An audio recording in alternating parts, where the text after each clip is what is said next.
Today, I'm going to show you how to connect using Teamviewer in a simple and clear way. First, download and install Teamviewer on both devices, the one you are using and the one you want to connect to. You can get it from the official website and install it in just a few clicks. Once it's installed, open Teamviewer on both computers. On the device you want to access, you'll see an ID and a password on the screen. This information is what allows another person to connect. Now, on your computer, go to the Remote Control section. Enter the ID of the other device in the field provided and click Connect. After that, Teamviewer will ask for the password. Type in the password shown on the other device and confirm.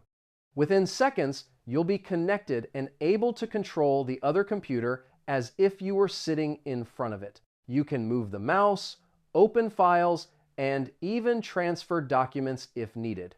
If you want faster access in the future, you can also create a Teamviewer account and save devices for one-click connections. And that's it. Now you know how to connect using Teamviewer quickly and efficiently.